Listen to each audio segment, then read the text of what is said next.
Saudara, pada sore hari ini, Mufti Fauzia menemani Anda di Tribun Travel Update edisi hari Jumat 19 November 2021. Semakin dekat dengan akhir pekan Tribuners, kali ini Mufti akan memberikan sejumlah informasi dan juga rekomendasi untuk Anda mengisi waktu luang bersama dengan keluarga, kerabat, bahkan orang tersayang.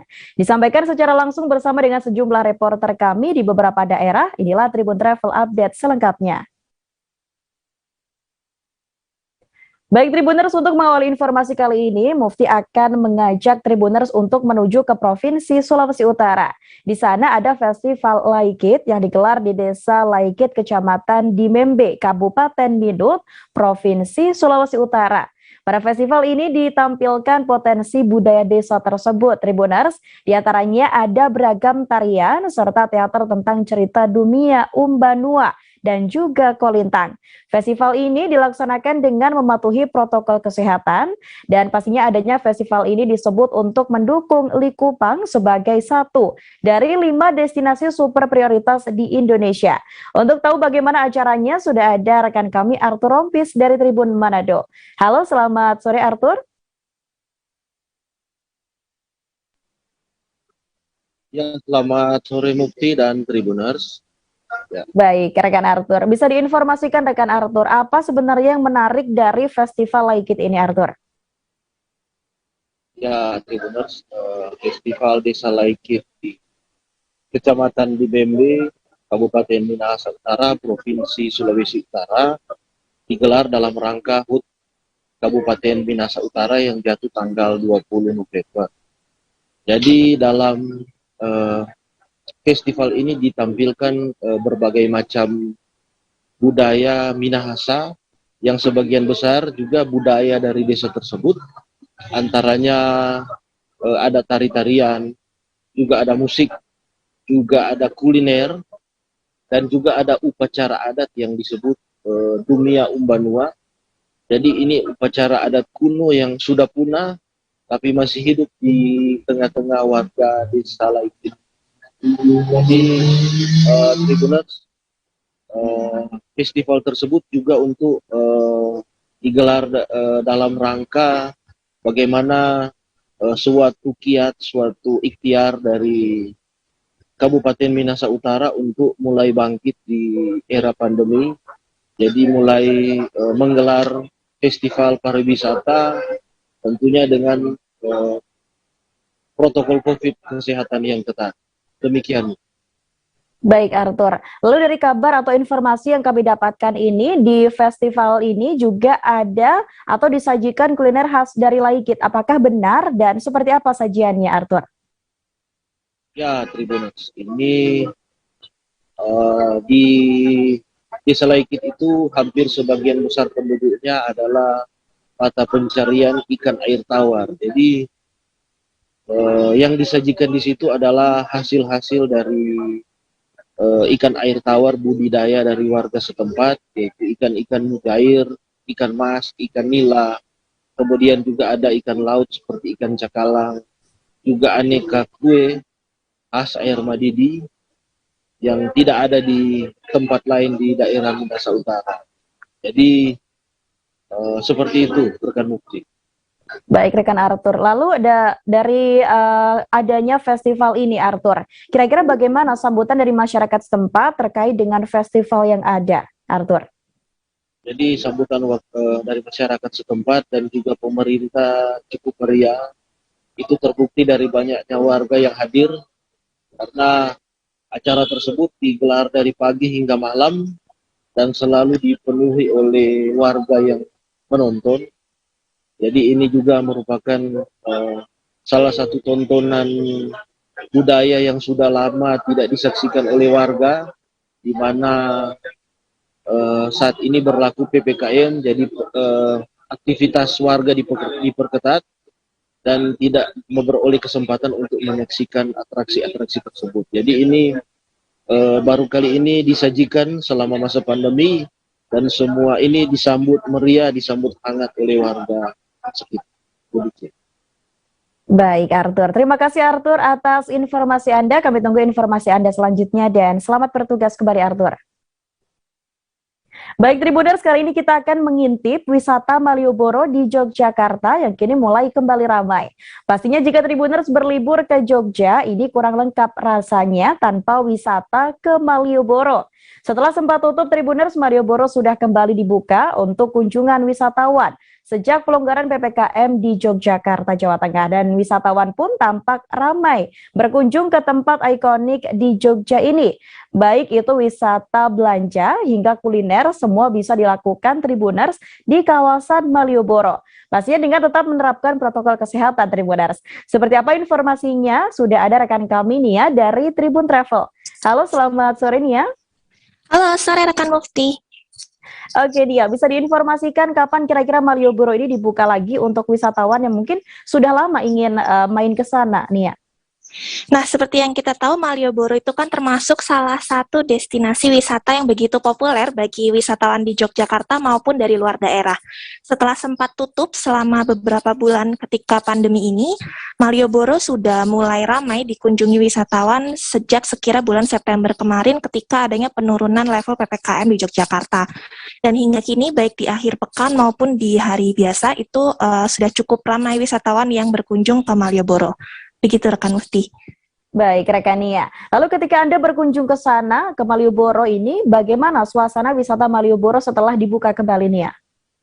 Nah, untuk sekarang ini memang Malioboro sudah cukup ramai dan pedagang baik itu pakaian, kuliner, dan lain sebagainya itu sudah buka, dan sekarang wisatawan harus terus menerapkan protokol kesehatan, baik itu dengan memakai masker dan selalu cuci tangan ya, karena di sana juga udah disediain, di berbagai titik itu sudah tersedia berbagai spot untuk cuci tangan, udah tersedia keran dan sabun, serta untuk kursi-kursi yang tersedia di Malioboro juga udah ditandai, jadi dibatasi ada tempat yang boleh diduduki dan enggak, karena untuk physical distancing.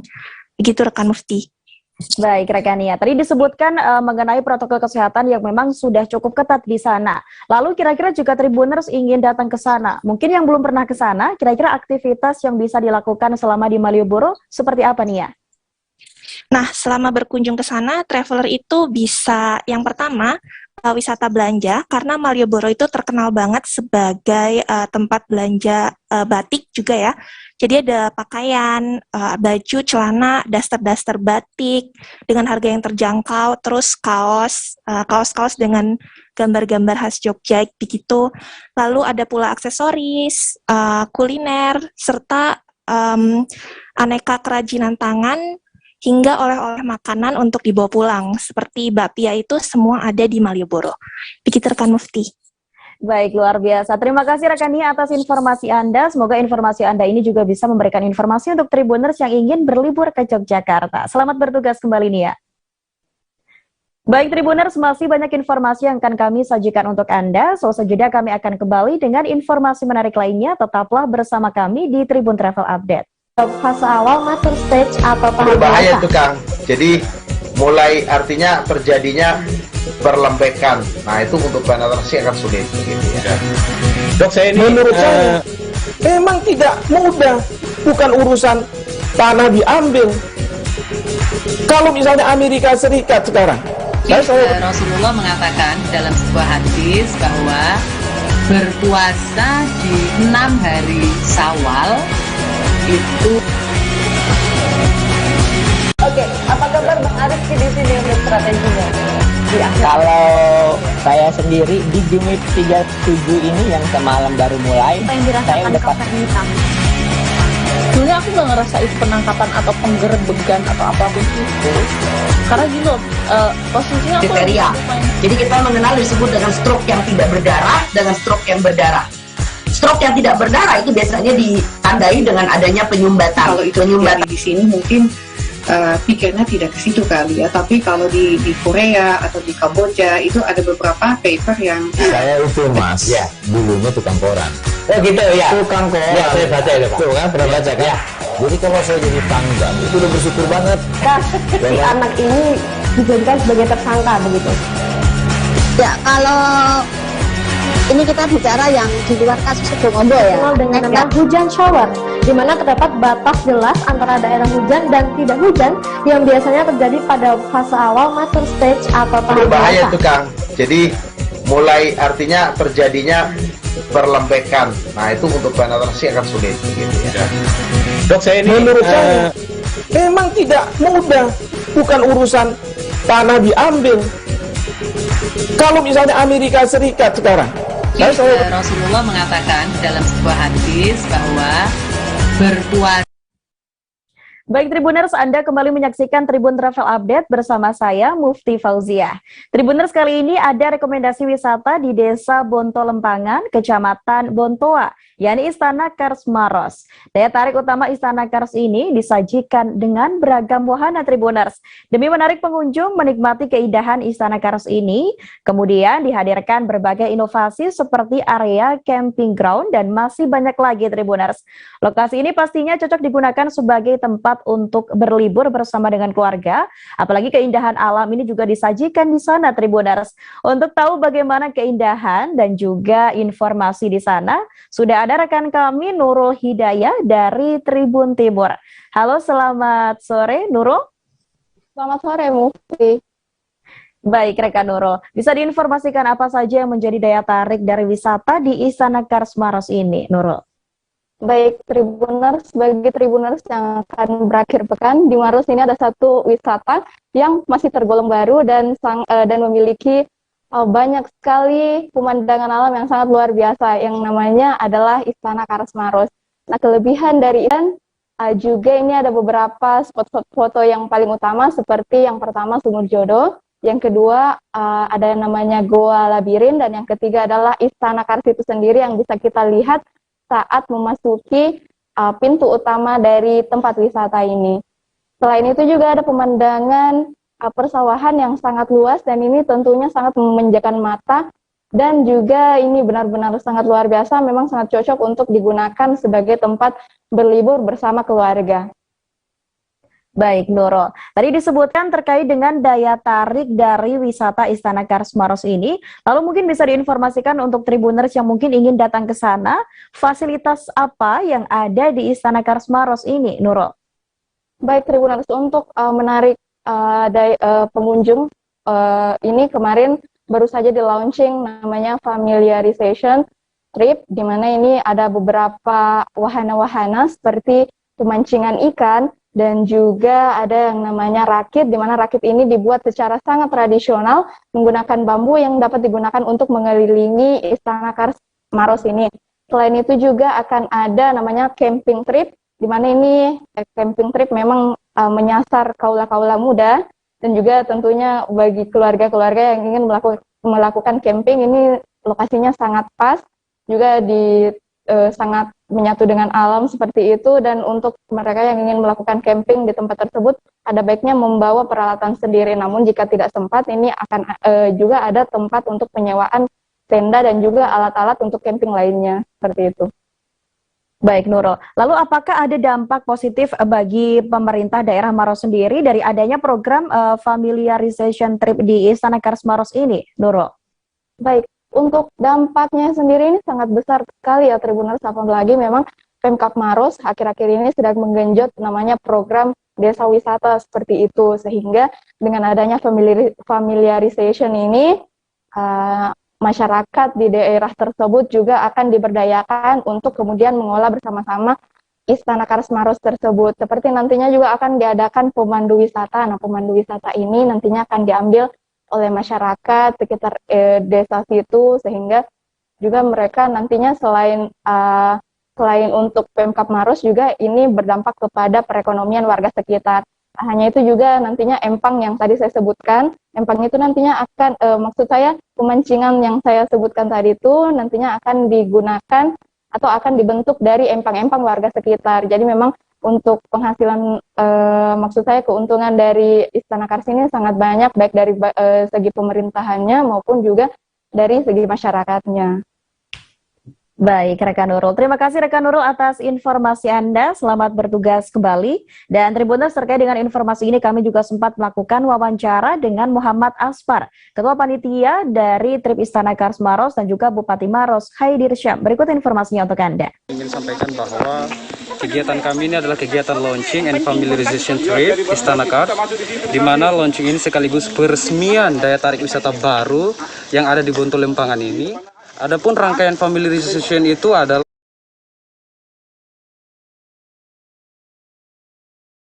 Pak Bupati, DPR, dan pemerintah daerah lainnya untuk hadir di sini guna untuk melihat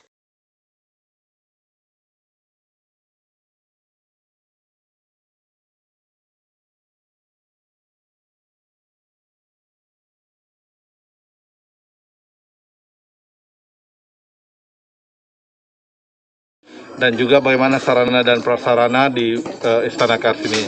Ini yang harus kita jaga. Kali ini kita akan menuju ke informasi terakhir Tribuners. Kali ini ada rekomendasi tempat menarik untuk Anda penikmat senja Tribuners. Untuk bisa menikmati senja, Tribuners bisa datang ke Sekupang di wilayah Batam. Warga Batam sendiri punya kegemaran untuk duduk di tepi laut sembari menyantap jajanan bersama dengan teman ataupun dengan keluarga. Di kawasan Sekupang sendiri terdapat satu spot yang kerap dikunjungi warga, pastinya untuk melihat matahari terbenam. Nah, tempat tersebut ialah Jembatan Patam Mentarau. Seperti apa keindahan lokasinya sudah ada rekan kami, Rebeka Asaridiana Putri dari Tribun Batam. Halo, selamat sore Rebeka. Selamat sore rekan Mufti. Baik, rekan Rebeka. Ini sejak kapan jembatan tersebut berdiri dan diperuntukkan untuk apa sebenarnya jembatan ini, Rebeka? Baik, terima kasih rekan Mufti. Ya, pada tahun 2015 lalu, pemerintah Kota Batam membangun sebuah jembatan di kawasan Mentarau Patam, di mana kedua kawasan ini dipisahkan oleh laut. Nah, untuk itu jembatan sepanjang 40 meter ini dibangun untuk memudahkan akses masyarakat setempat untuk mobilisasi motor maupun mobil. Nah, siapa sangka jembatan tersebut ternyata menjadi salah satu spot favorit masyarakat untuk bersuah foto ataupun mungkin bersantai untuk melihat matahari terbenam. Baik, Rebeka. Lalu dari informasi yang informasi yang Anda dapatkan ini, kira-kira apa saja aktivitas yang mungkin biasa dilakukan oleh warga setempat atau berada di jembatan Patam ini? Seperti apa aktivitasnya, Rebeka? Baik, rekan Mufti.